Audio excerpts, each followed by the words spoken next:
Hi, good morning, y'all, and welcome back.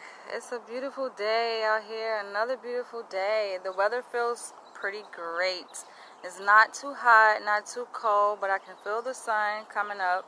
I actually had to change my location, my position, because I was sitting with the sun like hitting me in my face.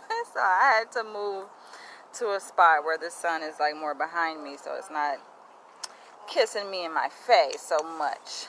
But this topic, you guys, I want to talk to you guys about for a little while on this whole thing about letting people be great, letting people shine in their greatness. And it's something that I think is very difficult for some people to do, to just let other people be great, let them wallow in their greatness.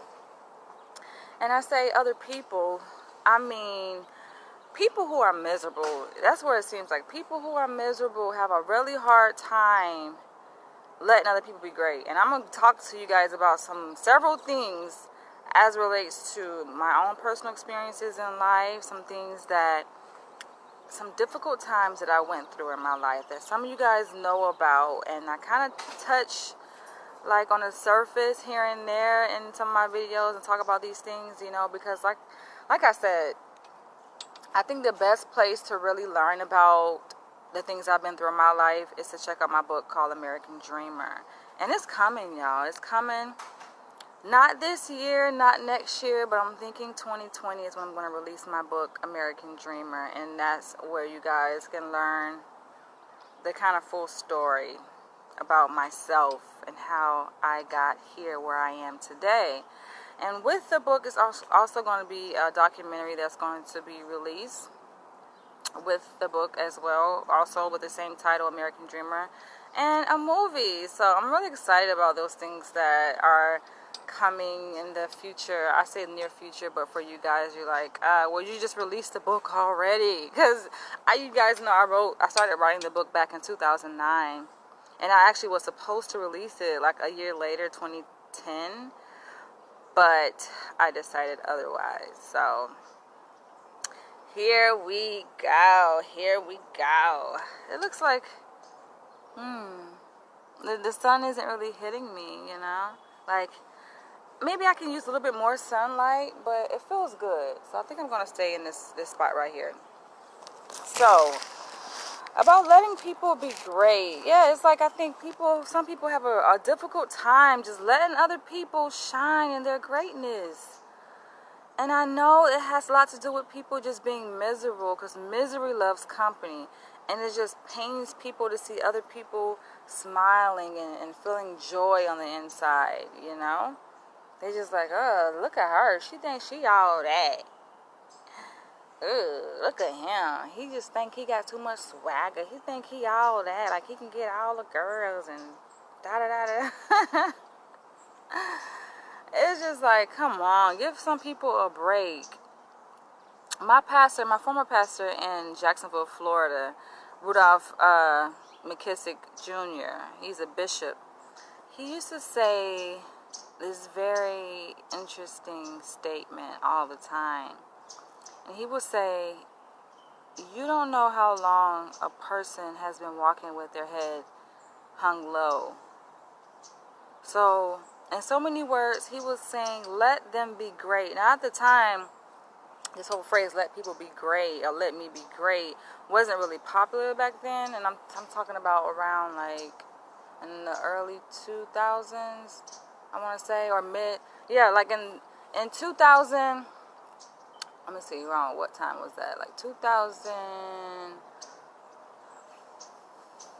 I want to say 2005 or no. I was in Tallahassee around that time.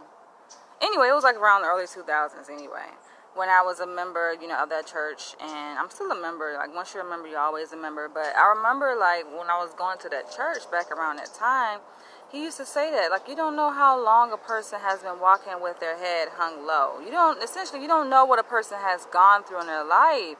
So when you see a person smiling, you see a person doing well, just let that person be great. Let them be who they were meant to be. Why try to steal their joy? Like, people have a tendency to do that, want to take away from someone's happiness because they ass is miserable. And I find that happening, I guess, with me. Like, lately, I can tell people just jealous and they just don't want to see me happy. And I'm like, I'm in a really good place right now, but it doesn't make sense to them. It's like they're experiencing cognitive dissonance. They're like, how can she be a black woman and so happy? Like, how can she be? I don't know. It doesn't make sense to them. And I think especially to some white people, they're like, how in the hell is she happier than me? How is she doing so well in her life? And here I am, struggling and miserable. But let me tell you, it ain't always been this way, you guys. It hasn't. I've been through some things in my life, and I'm going to talk to you guys about those things in this video. Briefly. Now, there was a period in my life, I would say from 2009 to 2011-ish, around that time. And that was actually around the time that, let's see, 2009, 2011. Barack Obama, I think he got elected when? 2008, if I'm not mistaken? Yeah. But 2009, 2011, it's like that's when the country was feeling the effects of the Bush presidency. Because we were going through a recession. Like, times were bad, y'all. It was tough. It was tough. So I kind of want to set like the social context of, for this video, the things that I'm going to talk to you guys about. But it was rough. Like, I remember that shit like it was yesterday. And that's actually when I started writing my book, American Dream. Because I'm like, I gotta tell my story because I went through a lot. And I'm not going to tell you guys about everything that I went through, but I'm going to kind of touch on some of the most important pivotal moments that I went through in that period. So let me rewind back in that time. Let's see. And I'm going to try not to cry, y'all, in this video. I'm going to try. So let's touch and agree. So, 2009. Yeah, it was a really rough year. And it was following the loss of my job. And I was living in Jacksonville, Florida. I was living on the south side of Jacksonville, Florida. Like, not too far from the beach. I probably lived maybe 10, 15 minutes away from the beach. And I had my own apartment. I had a 2-bedroom, 1-bath apartment. I was feeling very proud of myself. I was still very young because I had graduated from my undergrad institution, Florida State University, at the age of 22 back in 2006. So this was like 3 years after. Let's see, I was working towards my master's degree in counseling. I was, like I say, still very young. I was around 25-ish, I guess. Yeah. 2006, I was 22. So 2009, I was like 25-ish. And yeah, it was tough. Like I said, I was, I had lost my job. I was dealing with some financial difficulties. And I remember, like, I had got behind on my rent.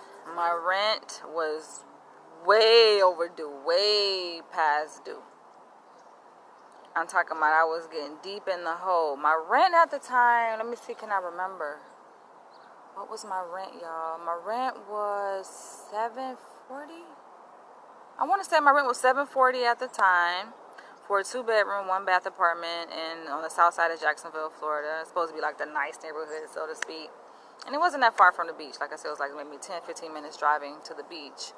But yeah, my rent had got behind several months. And so at that time, I had a lot of eviction notices were coming at me. And thankfully, the landlord, who was a white lady, by the way, she was really kind because she knew that I was a student and I was young. And, she didn't want to just automatically just evict me, like, go to the courts and file the eviction. So, she was giving me time to get the money. And I ain't had no money. So, it's like, she was expecting money to come, but it's like, where it's going to come? How people say, how I'm going to pay you if I ain't got it? You know what I'm saying? Like, you'll get it when I get it, right? That was the kind of the thing, the situation, what it was. And so, yeah, she was very patient and she was waiting, but she still, proper protocol. She had to send my notices, and I see that there are some people watching, so thumbs up, you guys. Thumbs up. Give me some support, because this story is really hard for me to tell, so thumbs up. Give me some hearts, y'all. And feel free to interact and tell me where you're watching from, I'm that kind of person. I like to interact with my viewers. But if you guys want to just sit back and watch, that's fine too. I can't see who's watching, so then you gotta hide, because I can't see who's watching. But yeah, so the notices were coming, and I was, stressed. But part of me was like, whatever, I'll get through this. And the eviction notices just were coming. I just remember, like, I would come home and the eviction notice, boom, on my door. And I just kind of took them and tucked them away or whatever inside. And thank you, Ashley. And so I remember, because I like I told you guys that, what's up, Paula? I remember I told you guys that Allison, what's up, homie? So I remember, I told you guys that, like, I prefer to hang with, like, guys, so back then I had, like, a lot of guy friends, and it wasn't a sexual thing. It was just platonic friendship. I was cool with the dudes, man. And so I remember I had a friend from Ohio, and I had a friend from Dade County, Miami, and I had several other friends too, but those were like the two closest friends that I would hang out with every day. Okay, well, I know I miss you too, Allison. Yes, back in the days, Florida State days. That's Allison's from my undergraduate Florida State University days, Tallahassee days. But yeah, we got to catch up. And so, yeah, I would hang with my dude from Ohio, and me and him shared a mutual friend with the guy who was from Dade County, Miami, Florida. And they were cool cats, like, just cool, down to earth, It's cool, right? And so I remember coming home one day, and I think we were all together, because I back then I actually had a Honda Civic. That was my first car I purchased when I moved back to Jacksonville from Tallahassee. When I finished my undergrad degree, I purchased my car. My very first car was a 2004 Honda Civic, and it was only 2 years old. It had less than 40,000 miles on it. I was very proud of myself, right? And so, I think I remember I was driving, and I had my two guy friends with me. And we got back to my apartment, and to my surprise, I don't know why I was surprised, but I knew it was gonna. I guess it's just bound to happen, right? It was gonna happen, at some point or another. So we get back, and I stick the key in the door, open the door, and try to flick on the lights, and no lights, y'all. Like, the lights were off. JEA, which is the electric company in Jacksonville, Florida, Jacksonville Electric Authority, I think it's called, but JEA for short. They hadn't came and cut your girl lights off, right? And I think at that time also, when we came back, I actually had groceries. So I had some food to put inside the refrigerator with my homies. And we get back, and the freaking lights are off, y'all. And I'm just like, oh, shit. This can't be what it is. And I guess it wasn't terribly a bad moment.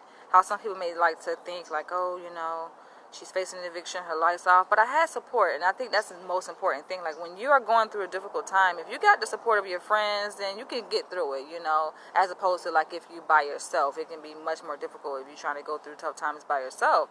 But I had the support of my two homies. And it was funny, y'all. This is funny to me. It may not be funny to some of y'all, but it's funny to me. So my homeboy from Miami, he was, the kind, like, in and out of jail, very mischievous, right? And so he was like, fuck that. We ain't gonna be sitting here in the dark. It's like, you ain't gotta be sitting here in the dark, Danielle. You got groceries and shit. He was like, I can fix that. So your boy went downstairs, and within minutes, the lights were back on. he turned the lights on himself. And this is like a common practice that's done in Jacksonville. Like people living in poverty or in kind of, dire situations, they can't afford to pay their light bill. And the electric company will come and turn the lights off, but they'll have the lights right back on because they go down there and do something with the box, and reconnect the lights. And so instantaneously my lights were back on. Now, it's not to say I wasn't being charged for the lights being back on, because it's based on the meter. They charge based on the meter usage. So, of course, when they come out and read the meter, they're going to say, okay, well, she used this amount of electricity. So I still got billed for it. But either way, I didn't have to pay the back due balance. Like, we needed lights, and he was just like, fuck it, that was his decision. And hey, what I'm going to do? Say no, don't do that? Like, I mean, when you're in a situation like that, you need lights. And so he turned the lights on. I'm like, okay, cool. And I was pretty interested. And so that was that. And then it came time where, I couldn't ride it out for too much longer. It's only so long they're going to let you stay rent-free, right? So I ended up, having to pack up my stuff and move out. And that was, it was a difficult time, y'all. It was really difficult, but I ended up, me and my partner, my friend at the time, but he ended up becoming my partner, we saw this ad in the newspaper for an apartment on the north side of Jacksonville. And I remember, like, when I reached out to the person, to the landlord there, they had said that they don't check credit. And I was like, thank you, hallelujah. And so we go over there to check the place out, because I still had my car, of course. And it was a really nice place. Like, it was near the airport on the north side of Jacksonville. Really clean apartment. It was newer apartments. They couldn't have been that old, I think, at a time. Maybe like 5 years old, less than 5 years old. Really nice. And so we ended up applying to stay there. It was a 2-bedroom, 2-bath, so we each had our own room, each had our own bath. And at the time, my friend from Ohio, the guy who I went to go check out the apartment with, he also was going through an eviction. So it was like perfect timing for us to move into this new place on the north side. And so it was going well. It was cool, but even still, I remember emotionally, I was drained. Like, yeah, I was in a new place, and yes, I was secure, but at the same time, my mood wasn't good. Like, I was depressed, and I remember, like, that was a really difficult, oh my gosh, I remember like it was yesterday. It was very difficult, stressful. In one of my earlier videos on YouTube, when I was talking about dealing with hate and criticism, and I think I talked about how there was a period in my life. What's up, Amonte? So I remember talking about how there was a period in my life where I just didn't feel like getting out of bed. This is the period I'm talking about, where I said I didn't feel like getting out of bed. I didn't feel like doing nothing, brushing my teeth. I didn't feel like doing shit. And so I was just sitting there after we had moved to the north side, and this was still, 2009, 2010, around that time. Yeah, I didn't feel like doing nothing. The days would come, the sun would come up, the sun would go down, and I remember weeks. It had been weeks where my ass ain't go nowhere. I just stayed in the house. I was fucking depressed, y'all. Depression is real. That's why when people say they're depressed, I can identify. I know exactly what that feels like. Psychologically, emotionally, spiritually. Like, you feel damn near dead. Like, you just feel numb. You feel so many feelings, that go through your mind. But if anything, you just don't have the energy to do nothing. And sometimes people want to say that, it's a behavioral choice. They make it seem like they conceptualize in terms of behavioral terms. They're like, that person is lazy. They need to get up and just go do something. What they doing? What do they do all day? They just sitting around the house, ain't doing nothing. But y'all, this is a medical condition. If you understand depression in terms of a medical condition, just like you do cancer or any other serious condition, then you will understand depression. And it relates to the serotonin in one's brain. I don't want to go too deep about that, because y'all probably don't even care about that, the medical side. But yes, there's a depletion of serotonin in the brain And it affects a person's mood, it affects their behavior, it affects their thoughts and everything else, you know. And depression unchecked, if it's severe depression, a person can get to a point where they feel suicidal. Now, I didn't feel suicidal, I didn't get to that point, but I just felt like, okay, what's the point of living? Like, what's the point? It's more of a passive type of thing. It wasn't necessarily like, oh, I want to kill myself. I never had a plan or anything like that. But it was just like, what's the meaning of life, you know? And it's crazy because, like I said, at that time, around that time, okay, yeah, I was living in Jacksonville, North Side. And this was like 2009 when I moved in. 2000, yeah, end of 2009 is when I started writing my book, American Dreamer. So that's when, like, the meaning of life came back to me. And I was like, okay, I'm going to start writing my story because I know this ain't the end. So I definitely knew I had a future ahead for myself, but it was just tough. It was just like, what's the point? I didn't really have no purpose. Like, I was existing, you know? I would wake up, but I wouldn't go anywhere. I wouldn't do anything. I didn't feel like doing nothing. I didn't feel like washing my ass. Like, it was bad, y'all. But I had my partner, my friend at the time. He was cool, very supportive, you know, and he hustled, he worked, you know, try to get us out that situation. And we did. We got out that situation. But before we ended up leaving that place, because we stayed there for one entire year, we ended up completing our contract with them. And I remember we came home. Now, given the fact that we were still struggling financially, you know, because part of it was me. I just didn't feel like doing shit. You know, and he worked, you know, to his credit, he worked really hard to try to get us out. But that one income and it wasn't going to be enough. And so I remember coming home because in that apartment, it was facing eviction, you know. You don't pay your rent, you get eviction notices. And so I remember coming home. We were coming home and I was driving in my car. We shared my car at the time. And I pulled up into the driveway, the parking lot, I remember there was a police officer there. And it was an African-American police officer. She had some papers in her hand.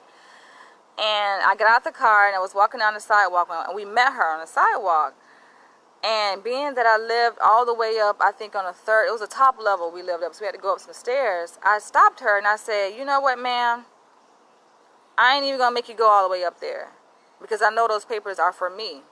Like, I knew the timing, you know, because I know how the process of eviction works. And I knew the timing. I knew that it was for me. I'm like, who else could it be for? I just knew the timing. I was very sure that I knew that the papers that she had in her hand was for me.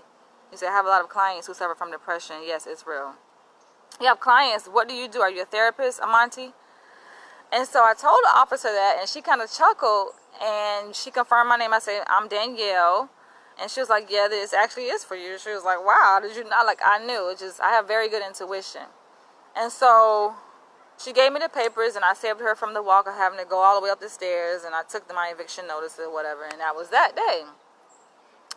And so me and my friend, we end up packing our stuff up, and life coach, that's what's up. How long you been a life coach? Depression is real, y'all. Depression is actually one of the most commonly diagnosed disorders in America, along with anxiety.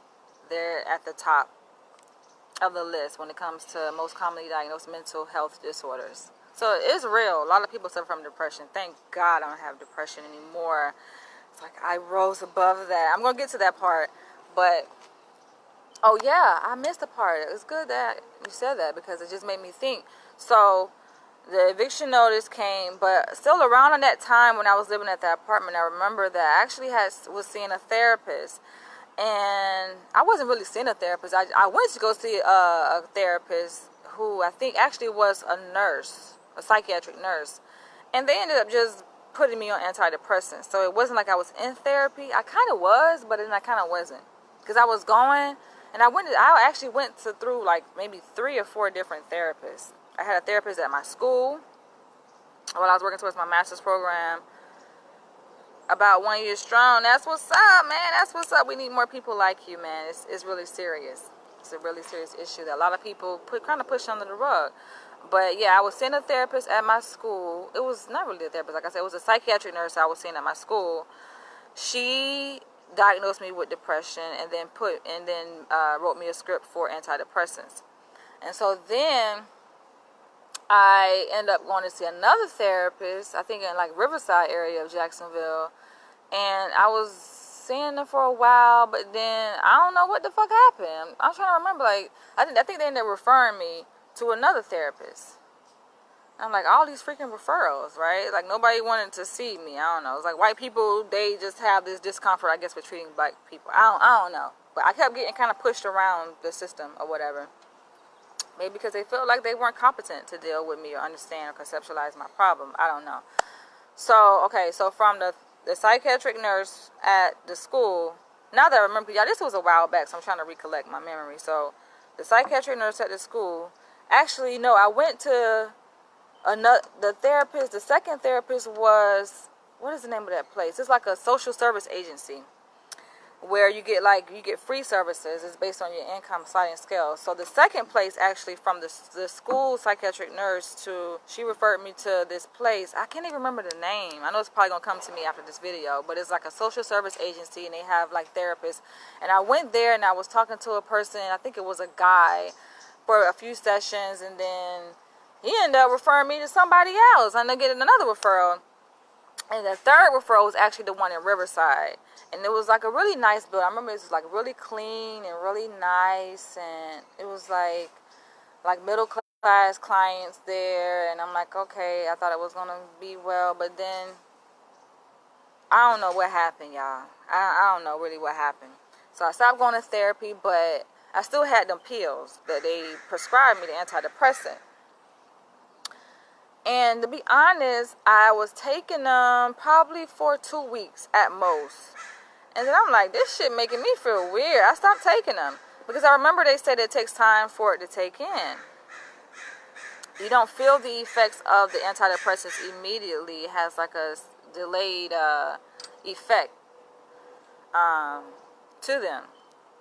So it takes time to get the medication in your system for it to actually take effect. And for the depressive symptoms to minimize.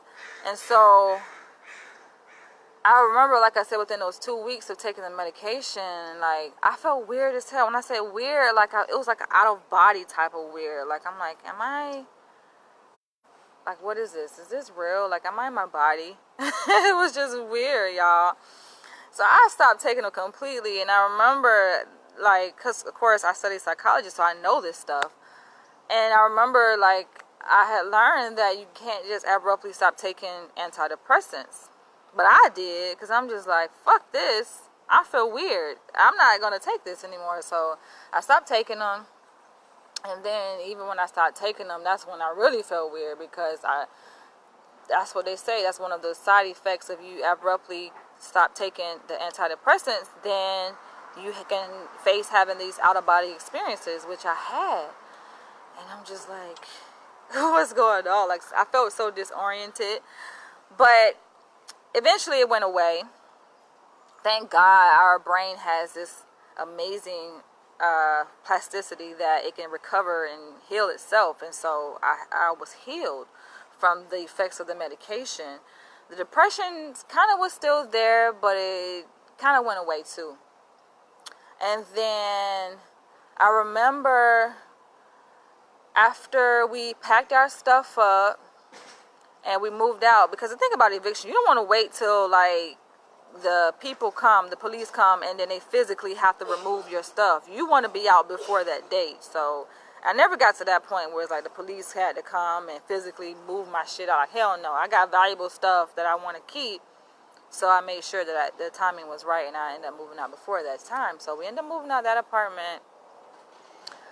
And then I remember the guy was my guy friend from Dade County, his baby mom, girlfriend at the time, we went to go visit her. And she stayed on the south side, not too far from where I used to live. And we were telling her, you know, what happened and how I was going through financial difficulties, and she was like, yeah, she was like, well, I'm actually thinking about getting an apartment, and maybe we all can just, you know, room together. And I was like, okay, sounds like a great idea. You say, I took Wellbutrin before, and I didn't exactly. I don't think I was on Paxil at the time. I was like, this ain't for me. So we ended up talking to her, you know, and she actually had a son at the time, really young son. He was probably maybe like 1 or 2 years old, real infant still, a little baby. And so she's like, yeah, we can room together. And I'm just like, okay, sounds like a good idea. And so the place, y'all, the place that we ended up going to, this is her idea, right, was this apartment complex in Arlington. It had over 1,000 units. Now, it wasn't a project, but it had like a project feel to it because it was low-income housing. So you had people on Section 8 there. Now, we wasn't on Section 8, but it was people with Section 8 there, and it was low income. Might as well have been on Section 8.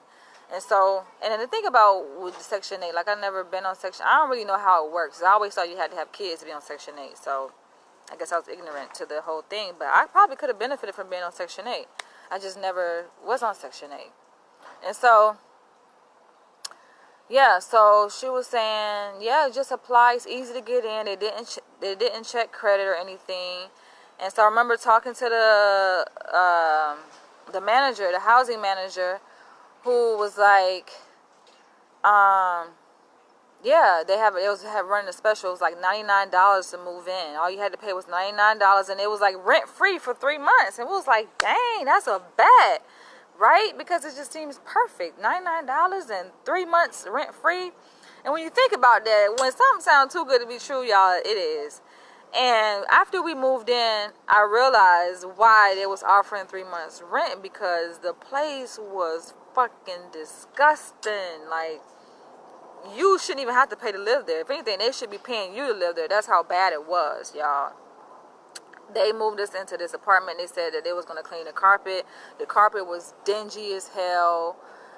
Y'all, it was bad, and it was a 2-bedroom apartment. So me and my partner had shared a room, and then she and her son shared a room. And meanwhile, her baby dad, the guy from Miami, our mutual friend, he was locked up. It's crazy, y'all. Crazy, crazy, crazy stuff. And so, the apartment was like real. It was bad, y'all. It was bad. And not just inside the apartment, but outside the complex itself, because within the first week that we moved there, somebody got shot and killed. It was a Hispanic guy got shot and killed by these black dudes, and helicopters flying over. Like, it was bad. And that's, if I can recall, I think it was the same time that Michael Jackson died. Same exact day. It was too much shit going on that day, y'all. It was like Michael Jackson died, and then helicopters, right? And come to find out, it was a shooting, a killing. The guy, the Mexican guy, had just moved, I think, to the States, you know, to pursue this beautiful life, American dream that most people move to the U.S. for. And then he's confronted by these black guys and shot and killed. Me being curious, because I'm just a curious and adventurous person, I went outside and I wanted to see what was going on, because I seen some people kind of hanging out. There was some guys and some girls kind of hanging out talking. And I went up to them and I was like, I wonder what happened. And then somebody was like, yeah, this Mexican got shot and killed.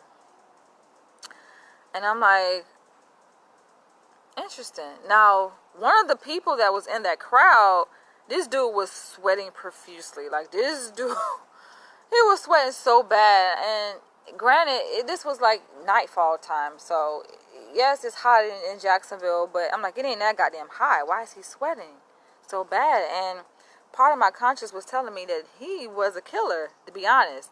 Like, or he knew something, that he knew he was very closely connected to the killer.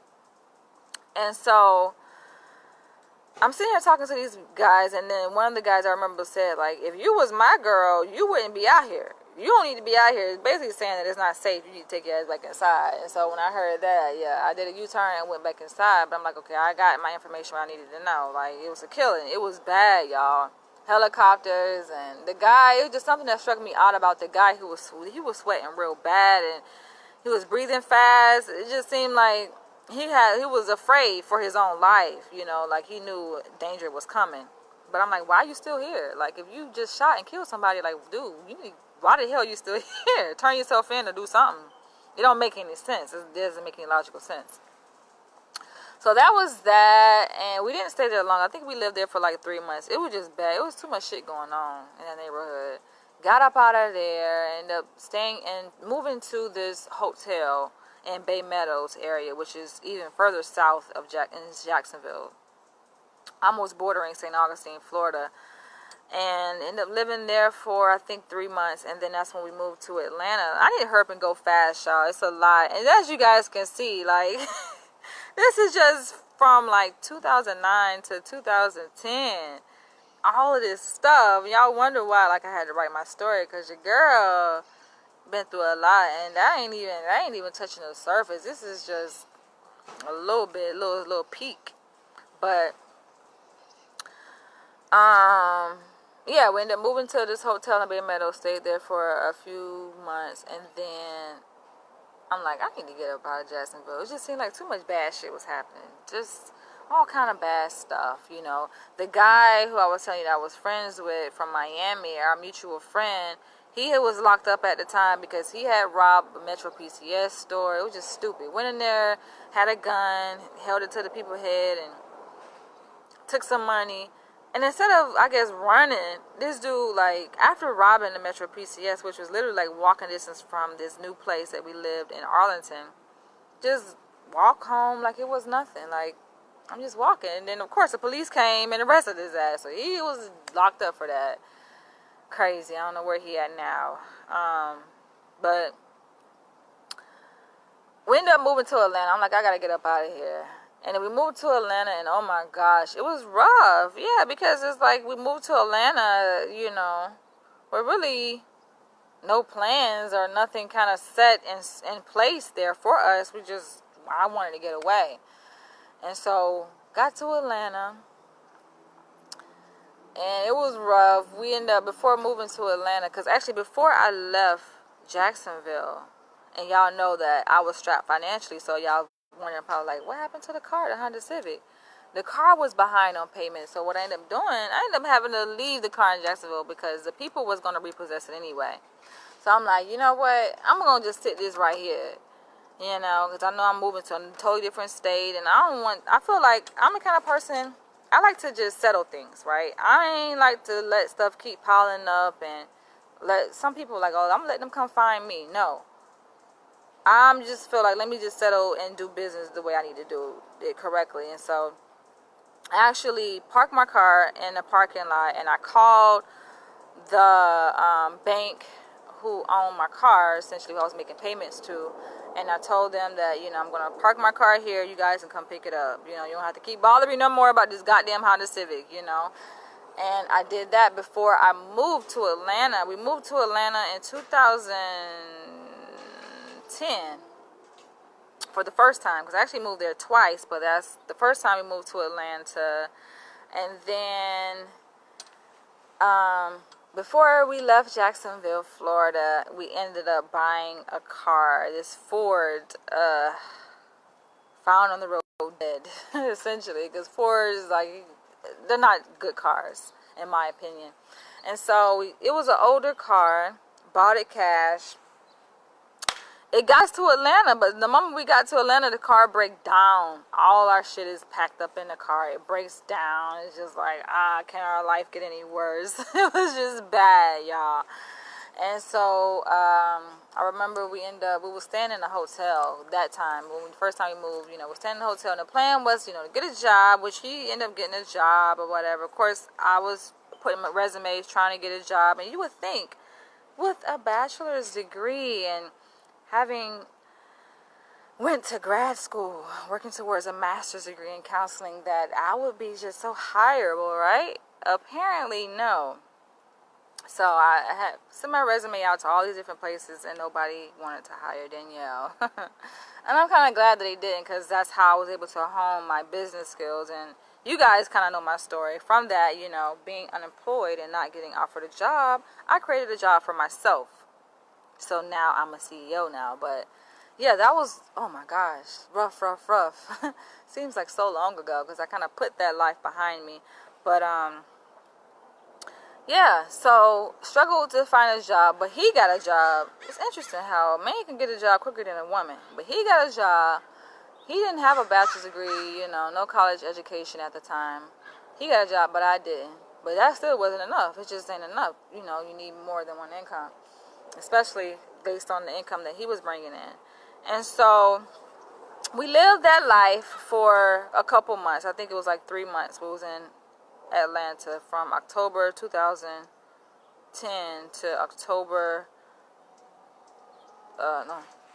2010 to December 2010, if I'm not mistaken. It was living in a hotel, you know, because it just was broke. Struggling, panhandling. Oh my gosh, those were the days. And it was cold, y'all. It was cold. And I'm telling you guys my story for a reason, because it happens in the context of people looking at people and be like, oh, she thinks she all that. You know, you just don't want people to be great, but you don't know their story. And so I don't mind sharing parts of my story with you guys. And so it was rough, because it's cold, you ain't got no money. You just like, you're hoping things fall together. They don't fall together. So I remember getting a call from my mom, and she was just like, how are things going? And I'm just like, I ain't really find nothing. Nothing really come through yet. We still stay in the hotel. And she was like, come on home. She was like, come home. That's why I love my mom, because she don't hold back. She just straight to the point. Come on home, child. Come bring your ass home. And that was enough for me to get my ass home. And we ended up purchasing some Greyhound tickets and taking our ass back to Jacksonville, Florida. It's a very humbling experience. I ended up moving to stay with my sister for a brief moment. I say brief, it was very brief, because I'm like, I know this shit ain't gonna work. I'm a grown-ass woman living with my sister, and at the time I think she had 3 kids. She was living in the projects. She don't live in the projects no more, but she was living in the projects. And ain't nothing wrong with the projects, but I just have to say that because it's a context, you know. Nothing wrong with the projects, you know. That's where you are at in your life, then hey. But this was St. Augustine, because my sister lived in St. Augustine. And so I went to go stay with my sister in the projects, and I knew that wasn't going to last. I didn't want it to last long. I'm like, okay, first of all, how I saw myself was like, I'm a college graduate. Like, I'm supposed to be living on nobody's couch in a freaking projects. Like, that's not the dream. That ain't goals, right?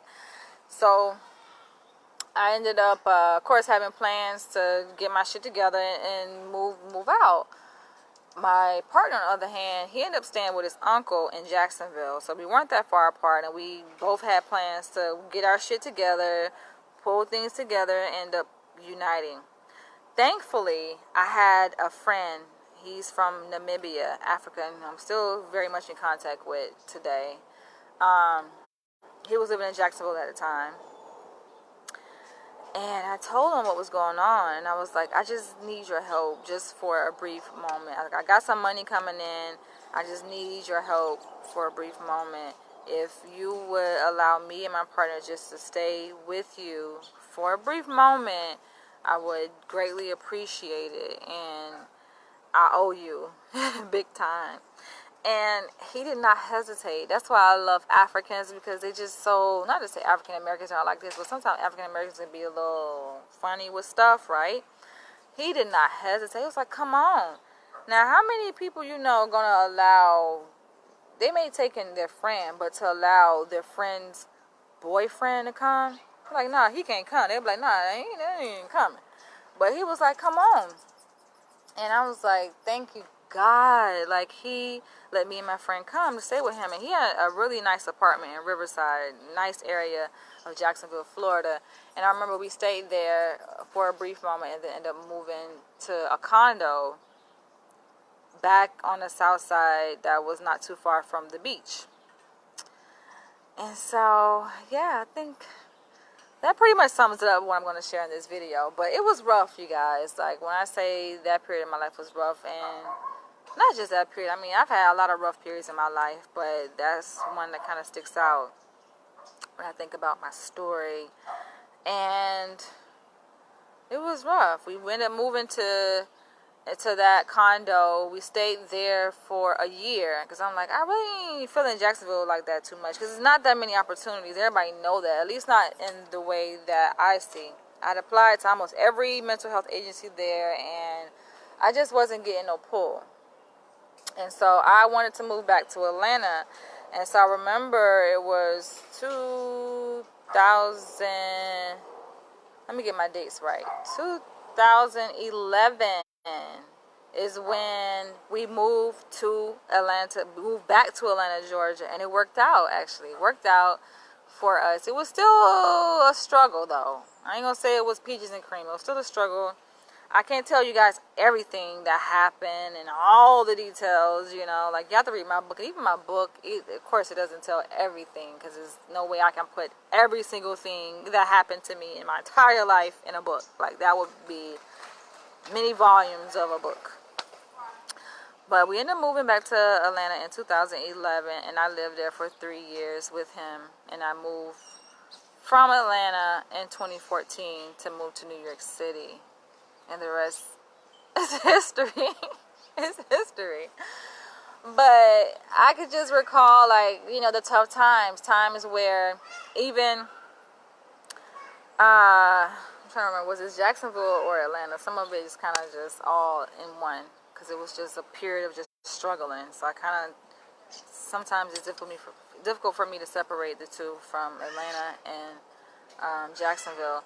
But I do remember that, yeah, there was times where it was a decision to be made. Damn, you know, should we go into this grocery store and steal this pack of sausages, or should we not? It was kind of just, those were kind of decisions that were made, and then people from the outside looking in is like, they judge people who are struggling financially, who are poor. You know, you're like, oh, they stealing, they shouldn't be doing that, you know, and just go get a job. It's just so easy to say that. Just go get a job, you know. But getting a job, this is the reality, you guys. You have people with master's degrees, with doctorate degrees, who don't have a job. It's not that they're not qualified. It's not that they can't do the work, that they're not capable. I was very much capable of working, you know. My depression came from not having a job. Getting a job would lift my depression. So it's not that, oh, well, I see why they didn't hire you, because no, I didn't present as I was depressed. You know, I was dressed professionally. No one could tell. Like I even told you guys in a previous video, that when we were panhandling at one point and out there asking people for money, people would not give me the money because they didn't believe that I was homeless. Like, they just didn't believe it because the way I presented myself. So I always presented myself professionally, and, you know, no one could tell that I was a struggling poor girl at the time. You know, no one probably would have ever guessed that. Even my own family, and I know they probably may see this video and be like, oh, you didn't have to do that, you know. They got me quick to say that. You can depend on us. You could just call. Like, no, I couldn't. It's not that reality, because, you know, family is very judgmental, and they put you through this whole shame game. You know, they blame you. They don't blame the fact that we're going through a depression or a recession as a society, as a country. They ain't take that in consideration. They're like, oh, it's your fault. It's your fault why you lost your job. It's your fault why you wrote, you know. What you doing? You go do something with your life. It's just all this shame and blame. And I'm like, who need to deal with that when you're struggling? Nobody ain't got time to deal with that. I was not in that position. Good morning. Like, I ain't in that position. I don't want to hear that kind of shit. I want to hear uplifting, supportive stuff. Nobody ain't got time for that kind of negativity. So, yeah, it was times I was like, I'm not going to stay with my people or reach out and ask them for help. Hell no. I'm going to get through this by my goddamn self. You know, I look at it like, okay, I put myself in this situation. You know, it's my situation to be in. I'm going to get myself out. That's the kind of attitude I had, and I always have that. Just very independent, you know. Not to say we didn't reach out for help, to resources. Yes, I did, but not to family, to social organizations, you know. So I remember living in Atlanta when we were struggling. We would go to soup kitchens and stand in and one of them, like, oh my gosh, in Norcross, Georgia, still considered like metropolitan Atlanta area. One of them, like, they had this rule, and that's the thing. People sometimes wonder, oh, why don't homeless people just go to the soup kitchen, stand in line to get some food? It ain't that easy, y'all. It ain't that. It sounds easy, but it's not like that. It's the reason why people panhandle. It's the reason why people do other things to survive. And so I remember, like, there's this one, because it's based on where you live. So it ain't that easy. Like I said, you can't just go to, if you live in a certain district, you can't just go to another district, like, oh, I'm going to go here, like, go anywhere just to get food. No. It's just like how students are district to a certain school. They have to go to a certain school based on where they live. It's the same thing. You know, you can't do that because they ask for proof of address. They can't just walk up in there and get food. No, they want to see your ID. They want to see your address and all that, because those resources are allocated to people who live within that certain zip code. So that's how it is. And so being that I live in a certain zip code, there was a certain food pantry that we only can get food from. And they had some weird, very weird rules. Like, we had to be there early in the freaking morning, like 5:45 in the morning, y'all. Like, it was super early, before the sun came up, and it was cold. So that means that not only we had to get there early and wake up early, but we had to be out there in the cold.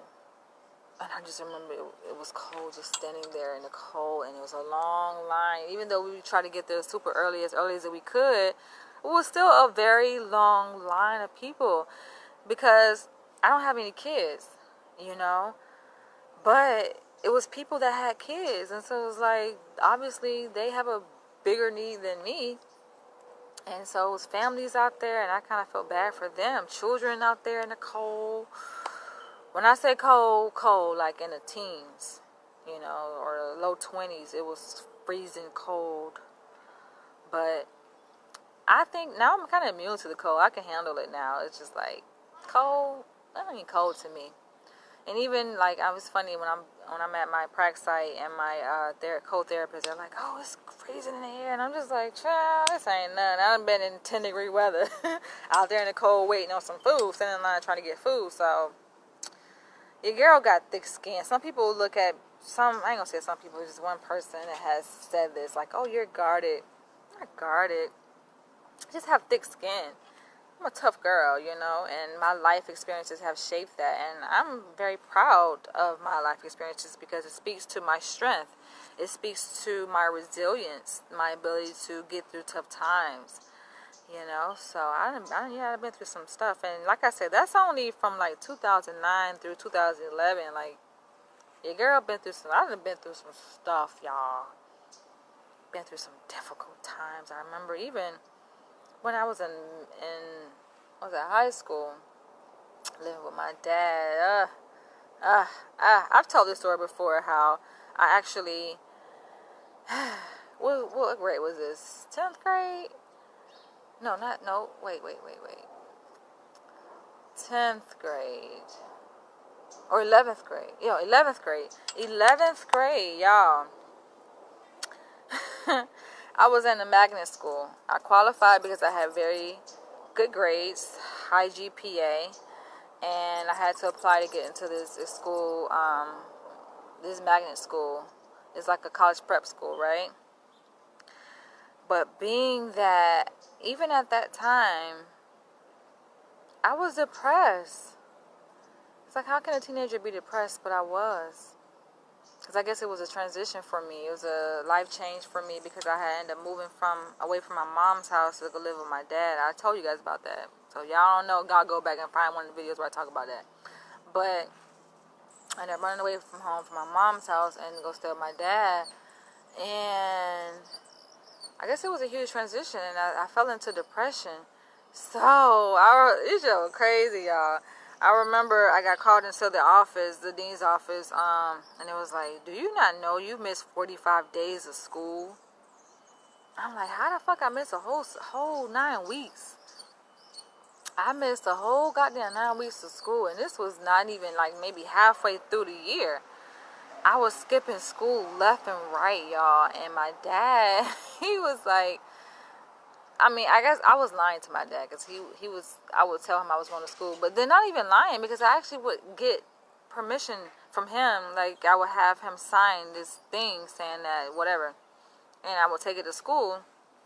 So it was excused, but then again, it was like, no, this can't fly. And I remember the person telling me that in school, it was like, you know, your dad can get arrested for this. And I was like, oh shit, I want him to get arrested. It ain't his fault, it's my fault. I took responsibility. It's my fault. Don't arrest my dad. Do not. So they didn't arrest my dad, but that was crazy. I was wild. I was wilding out. I was having fun. I was skipping, and I was just doing Danielle. Y'all learn more about that later. I can't tell y'all everything. Y'all learn more about that later. But that goes to show you cannot judge a book by its cover. You can't. So yeah, your girl been through some things in life, and I'm just gonna end on this note to say that, yeah, let people be great. I'm at a point in my life right now where, especially looking back over my life, I'm just like, damn, I've been through some shit. And I remember times where, like I said, I didn't feel like getting out of bed. You know, I was depressed, I was sad, I was not hopeless. I don't think I've ever been hopeless, thank God. I just felt like, okay, I didn't have meaning, put it that way. I tried to do things to find meaning in life. But I always had hope, because I always knew that I had this plan. Like, I didn't go to college for nothing. You know, I always saw myself going to school and excelling through the ranks and getting my PhD and becoming a doctor. I always, when I say always, like, ever since I started my undergraduate studies when I was 18 years old, like, I knew that. Like, I knew what I wanted to do, you know? And so I had these bumps in the road, and I'm just like, I know this is temporary. I always saw it as temporary. I always saw, like, I know what I'm going to be. I know I'm going to overcome this. I know I'm going to eventually get my PhD and become a doctor and inspire people and give back. And maybe God is just using these difficult times so that I could be of a better help to other people. And now that I think about it, now that I'm currently seeing clients, I'm like, wow. It makes sense that I've went through those things, because it adds a deeper meaning. And I can, like, it's something to be said about a therapist who's been through certain things when they build rapport with a client. I think that's why it's easy for me to build rapport, because I've been through it, versus a person who ain't been through it. It's difficult for them to position themselves in the client's shoes. But it's very easy for me to position myself in many different clients' shoes. Not to say I experienced everything under the sun, but I've been through a lot, and some things you guys just don't even know about. So yeah, it's easy for me to position myself in the client's shoes and to build rapport very easily, and to be able to identify their feelings and emotions that they're going through. Because I've been through some shit. But thank God, I'm in a different place in my life right now. Very different place, and things have been going well for me. Thank God. Knock on wood also, because, you know, you don't want to be too cocky or confident and then some shit happens, right? You know, it's like, oh, here we go again, you know. But so far, I can say your girl been doing well. Things have been going as they need to be, right? And people sometimes look at me and like, oh, it's great, you're in the PhD program, and they look up to me and admire me, and I'm like, yeah, it's great, but y'all don't understand that I feel like I should have got my PhD in my 20s, like, but it's okay. I'm getting it a little bit later. I'm 35 years old now, so I'm like, okay, it's okay. It's about God's timing, so can't rush God, right? So I'm like, it's okay. It's okay, and I'm in, like I say, a very good place in my life. Things are going smooth, you know. I'm financially stable now, and I have, you know, my own businesses that I own and I manage, and your girl good. And so I'm going to end just like that, saying I'm good. And when people are good, let them be good. Let them be great. Stop trying to see something bad in them. Stop trying to find, like, oh, well, you must be going through, like, no. I've been through shit. And you want to learn more about that, you're going to have to read my book. I feel like I don't have to tell everybody what I've been through in words, you know, or in my videos, you know. And sometimes people be wanting it, like, just tell me no. I don't have to. I choose to share what I want to share, how I want to share it, when I want to share it. You can't force me to do anything. That's what my book is for. So you guys want to learn more? Then you can actually get a free copy of my book. That's how generous I am. You can get a free copy of my book because I'm giving out a good number of free copies. Probably like over 1,000 free copies that people have claimed. And, you know, the purpose of those free copies is that people could be able to read my book in advance and leave a review to help with promotion, obviously. But, yeah, I have it on my website, and I had this for several years where people can go to my website and complete a pre-order form, put their information in, your name, your email address, and your mailing address to where you want the book to be sent. And you will be the first to receive a free copy of American Dreamer when it's released very soon.